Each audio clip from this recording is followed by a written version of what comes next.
Hello, welcome to my channel, CDrama Deity in Training.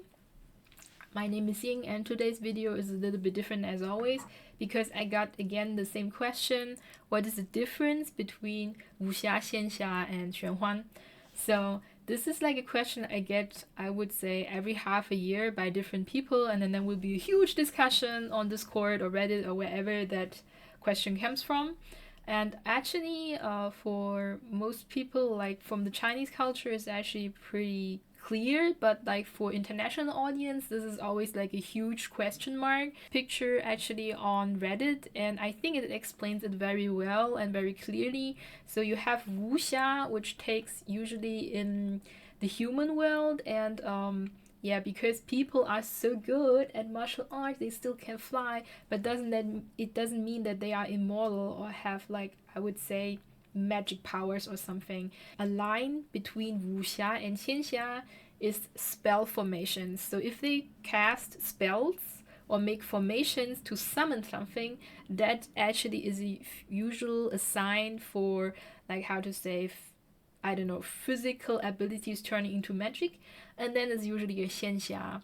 So everything that has like magic formations and paranormal activities going on, like undead people, zombies, or reviving the dead, not like immortals coming from heaven downstairs, but also like dead people coming out of the earth, like the Untamed, is usually like a very, very hard sign for Xianxia. So then there is the other question: what the heck is Xuanhuan? Xuanhuan is what we actually call in Chinese like high fantasy. That actually is also like a genre which just I would say raised recently. So maybe the past, I don't know, 7-8 years, maybe 9, but not even 10, I wouldn't say. Like, I think the whole Xuanhuan thing started with stuff like Eternal Love and Ashes of Love, where it's all about immortals and deities and demons and supernatural beings from other realms, and when like 3 realms interact with each other, like completely. I would compare Xuanhuan to Lord of the Rings and The Hobbit. That would be high fantasy, basically like the pendant in, I would say, Western literature. I think that's a good thing. Xianxia would be fantasy. Yeah, like a fantasy book, but not too far away. King Arthur and the Knights of the Round Table fantasy. If that's a fantasy, that would be kind of Xianxia. And Wuxia is like everything in the human world. Yeah, so I would say, like, for example, Corona's Diary this year, that was theoretically a Wuxia, but since there were no vigilantes and how to say, heroes fighting for oppression, and the whole setting was in, how to say, inner palace struggles, Chinese people wouldn't call that a typical Wuxia CDrama, but they would call it like a historical, even though it wasn't really historical. It was like fantasy historical CDrama. Yeah. But for you guys, like, to see some examples, oh yeah, Mysterious Lotus Casebook and Legend of the Condor Heroes would be a very good example for Wuxia. And for you guys to understand, Word of Honor would also go here under Wuxia because there are no demons, fairies, and whatsoever involved. I heard that the argumentation once online that someone claimed Word of Honor to be a Xianxia romance.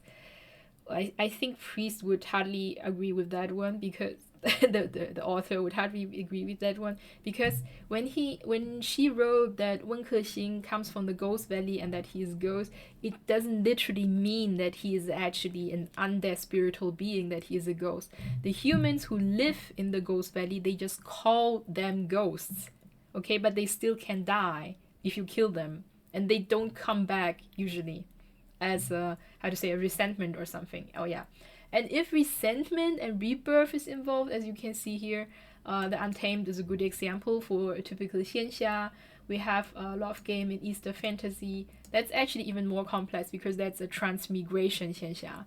Maybe next time I can explain the difference between time travel and transmigration, because that's also like a usual question I get like every half year. and when we go to Love Between Fairy Devil and Eternal Love and Ashes of Love and all that stuff, it's actually a Xuanhuan, but most people still call it the Xianxia, which is not wrong, because every C-drama story which is actually a Xuanhuan story can also be counted as Xianxia, but not every Xianxia story is actually a Xuanhuan story.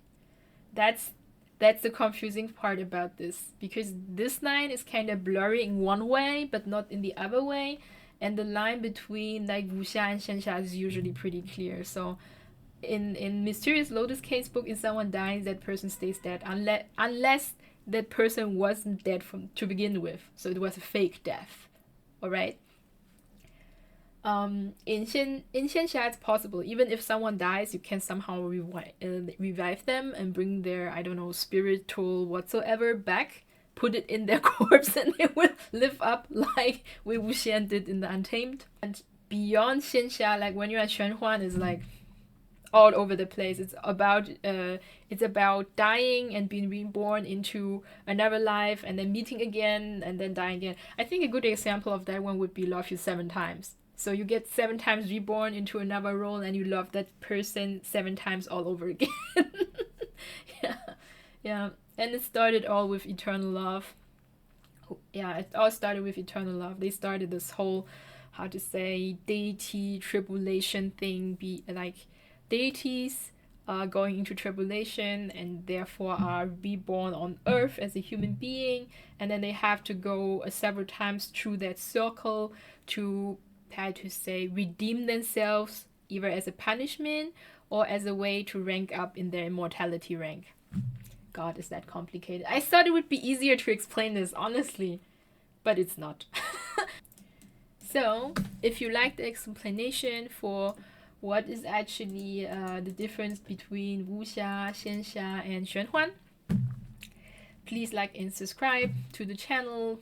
Put some comments below if you have more questions, and then see you next time. Bye bye.